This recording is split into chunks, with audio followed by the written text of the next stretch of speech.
मित्रांनो, उद्या होळी. उद्या आणि खास म्हणजे उद्या तारीख 24 आहे. 24 तारखेमध्ये महाराष्ट्रामध्ये काय होणार आहे हे सर्वांना माहित आहे.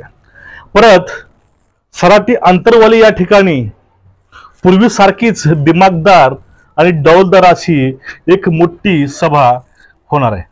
आणि ही सभा आयोजित केलेली आहे मनोज जरांगे पाटील यांनी. आणि ह्या सभेमध्ये एक नवीन राजकीय उलटापालट असेल किंवा एक घडामोड असेल ती होणार. आणि या सभेमधूनच एक अशी घोषणा होणार आहे, ती घोषणा महाराष्ट्राचा इतिहासच बदलून ठेवेल.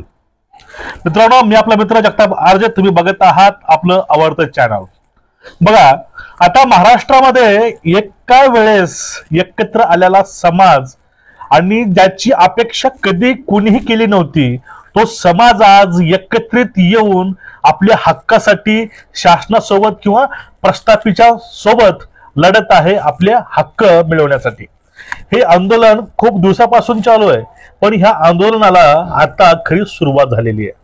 कारण कुठलंही आंदोलन तडीस नेण्यासाठी, कुठलंही आंदोलन शेवटपर्यंत पोहोचवण्यासाठी सगळ्यात महत्वाचा दुवा असतो तो म्हणजे नेतृत्व. आणि ते मराठ्यांना नेतृत्व जरांगे पाटील यांच्या माध्यमातून मिळालेलं आहे. आणि ह्या नेतृत्वातून अनेक रेकॉर्ड ब्रेक सभा, रेकॉर्ड ब्रेक शासकीय यंत्रणा फिरवल्या आणि एक अतिशय लक्ष वेधणारं हे आंदोलन पूर्ण भारतामध्ये याचं नाव गाजू लागलं. महाराष्ट्राबरोबरच दिल्लीमध्ये सुद्धा याची चर्चा होऊ लागली आहे. तेच म्हणजे मराठा आरक्षण. यामध्ये आतापर्यंत कुठेही दंगल वगैरे किंवा कुठं कोणतेही लॉ अँड ऑर्डर खराब करायचं काम कधी झालं नाही. आणि अतिशय शांततेमध्ये हे आंदोलन पार झाले, सभा पार झाल्या. आणि यामध्येच मराठा समाजाची दिशाभूल झाली असं आंदोलकाच्या म्हणण्यानुसार शासनावरती ठपका ठेवून किंवा जे आरक्षण दिलंय ते अमान्य करून आता 24 तारखेला शासनाला अल्टिमेटम द्यायचा आहे. आणि तो अल्टिमेटम कसा असणार आहे, तो अल्टिमेटम मराठ्यांच्या फायद्याचा असणार आहे की तोट्याचा असणार आहे, ही सभा नेमकं राजकीय वर्तुळामध्ये चर्चेचा विषय ठरली आहे. कारण मराठा समाज हा किंग मेकर ठरतो महाराष्ट्रामध्ये. कारण 5 ते 6 कोटी वोट बँक ही मराठा समाजाची आहे. आणि त्याच्या पाठीमागे हा समाज पूर्णपणे जाईल. तो समाजाच्या पाठीमाग, जो समाजाच्या पाठीमाग ही कास्ट जाईल, तो पक्ष कधीच माघारी बघणारा नाही. आणि तो राजकीय पक्ष नक्कीच निवडून येईल. आणि तो राजकीय पक्षाचं अस्तित्व सुद्धा हे मराठा बिघडवून टाकू शकतात. त्यामध्ये शंका घ्यायचं कारण नाही. कारण त्यामध्येच बघा, जरांगे पाटलाला वारंवार विचारलं जातं की तुमची जी भूमिका आहे ती राजकीय भूमिका आहे की सामाजिक आहे. त्यावेळेस पाटील म्हणतात आमची राजकीय भूमिका नाही. त्यामुळे इथं हाही पडदा पडतो की जरांगे पाटील राजकारणामध्ये येणार नाहीत. आणि त्यानंतर पुढला मुद्दा असा येतो, जर तुम्हाला राजकारणामध्ये यायचं नाही तर तुमची सभा घ्यायचं कारण काय आहेत आणि तुम्ही आपल्या मागण्या कशा पूर्ण करणार, यातले काही पॉइंट्स आहेत. त्यामध्ये प्रकाशजी आंबेडकर यांनी त्यांना स्पष्ट सांगितलं होतं, जर तुम्हाला तुमच्या मागण्या पूर्ण करून घ्यायच्या असतील तर तुम्हाला सध्या विधानसभेमध्ये आणि लोकसभेत तुम्हाला जावं लागेल, त्याशिवाय तुम्ही तुमच्या मागण्या पूर्ण करू शकणार नाही. यावरतीही ते सकारात्मक होते. पण या ठिकाणी विषय फक्त राहून एकच येतो, जी 24 तारखेला एक भव्य आणि दिव्य सभा होणार आहे, ती सभा नेमकी काय ठरवणार आहे आणि त्याचं भविष्य नेमकं काय असणार आहे. आता ह्या सभेचा एक महत्वाचा उद्देश आहे, तो म्हणजे काय, या सभेच्या माध्यमातून जगामध्ये जेवढ्या मराठा कास्टचे लोक आहेत ते या ठिकाणी येणार आहेत.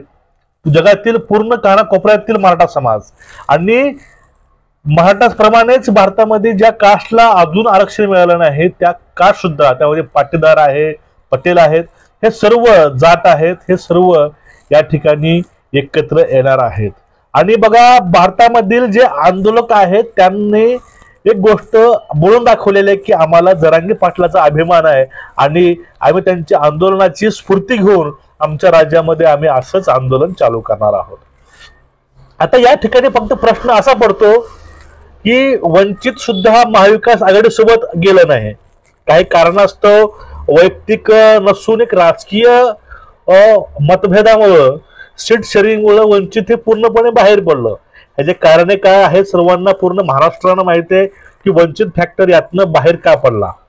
आता वंचित बाहेर पडला, पण वंचित आणि मनोज जरांगे हे एकमेकांना सपोर्ट करून एकमेकांसोबत राहून ते काहीतरी आतून घडवत असावेत किंवा काहीतरी एक नवीन राजकीय उलथापालथ करायचा प्रयत्नामध्ये असावेत, ह्या चर्चेला सध्या उधाण आलेलं आहे.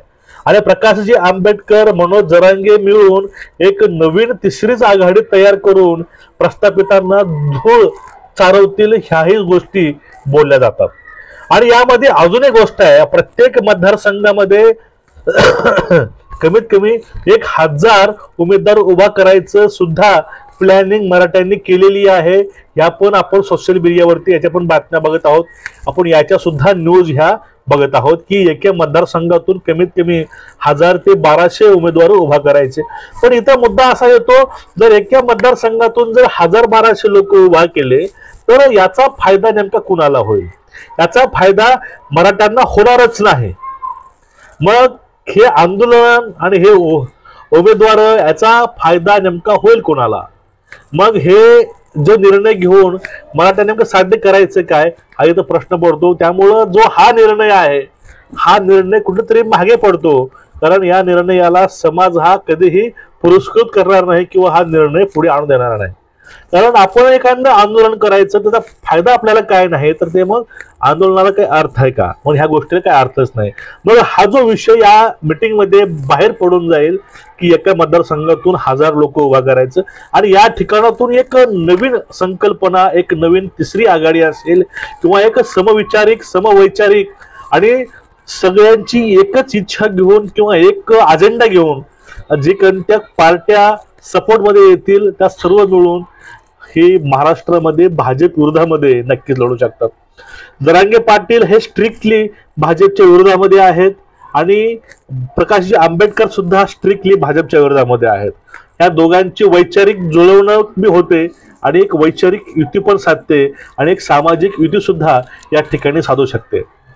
कारण वंचित समाजामध्ये सुद्धा मराठा वंचित समाज येतो, ह्या गोष्टी नाकारता येत नाहीत.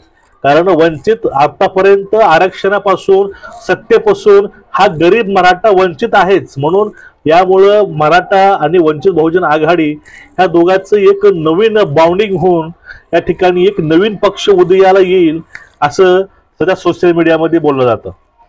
आम्ही आता दावा करत नाही की जरांगे पाटील आणि आंबेडकर एकत्र येतील, पण समाजामध्ये 90% लोक हेच बोलतात, राजकीय विश्लेषक हेच बोलतात, समाज माध्यम प्रसार माध्यम पण हेच बोलतात की सध्या आंबेडकरांच्या आणि जरांगे पाटील डोक्यामध्ये एकच शिस्त आहे, ते म्हणजे प्रस्थापितांना घरी बसवणं. दोघांचा अजेंडा एकच आहे. पण अशा वेळेस अजून एक प्रश्न समोर येतो, तो म्हणजे ओबीसीचा. ओबीसी आणि आंबेडकर यांचं जे नातं आहे, या दोघांचे जे समन्वय आहे ते पाहून असं वाटतं की ओबीसी यांना समर्थन करेल का, यावरती काहीतरी बसून निर्णय होऊ शकतो. जर राष्ट्रवादी शिवसेना आणि भाजप तर एकत्र येऊ शकत असतील, राष्ट्रवादी आणि भाजप तर एकत्र काम करू शकत असतील, तर ओबीसी आणि मराठा हा एकत्र काम का करू शकत नाही, हा माझा तुम्हाला खरा सवाल आहे. तुमचं याविषयी मत काय आहे की ओबीसी आणि मराठा एकत्र येऊन एक राजकीय काम का करू शकत नाहीत आपल्या हक्कासाठी? कारण सध्या बघत आहोत तुम्ही, कुठली पार्टी राहिली नाही, सगळं भेसळमाळ होऊन गेलाय. मग त्यावेळेस ते आपले इथिक्स सोडू शकतात, तर मराठा समाज आणि ओबीसी समाज हा एकत्रित येऊन राजकारण किंवा आपले हक्क मिळवून का घेऊ शकत नाही, हा तुम्हाला मला प्रश्न आहे. तुला हे उत्तर नक्कीच कमेंटमध्ये सांगून टाका. आणि आता 24 तारखेला जी सभा होणार आहे त्या सभेमध्ये कोणते निर्णय येऊ शकतात आणि जे काय निर्णय येतील त्या निर्णयामुळं महाराष्ट्राचं पूर्ण भवितव्य निश्चितच घडणार आहे, त्यामध्ये काही शंका नाही. आणि जो काय निर्णय येणार आहे उद्या, त्या निर्णयावरती लोकसभेबरोबरच विधानसभेमध्ये सगळ्यात मोठी उलथापालथ होऊ शकते. आणि आता प्रस्थापित मराठीचं भविष्य ह्या लोकसभेला आणि विधानसभेला काय राहील? आणि जर पूर्णपणे या ठिकाणी मनोज जरांगे पाटील असतील, बच्चू कडू असतील किंवा प्रकाशजी आंबेडकर असतील, हे जर एकत्रित येऊन लढले, एकत्र येऊन हा जे इलेक्शनला सामोरे गेले, तर नेमकं महाराष्ट्रामध्ये चित्र काय असेल हे तुम्ही कमेंट करून नक्की सांगा। उद्या सभेमध्ये नेमके निर्णय कुठले घेऊ शकतात किंवा येऊ शकतात हे पण तुम्ही कमेंटमध्ये नक्की सांगा। आपले व्हिडिओ आवडत असतील चॅनलला सबस्क्राईब करा आणि बेल आयकॉन दाबून ठेवा। जय हिंद, जय महाराष्ट्र।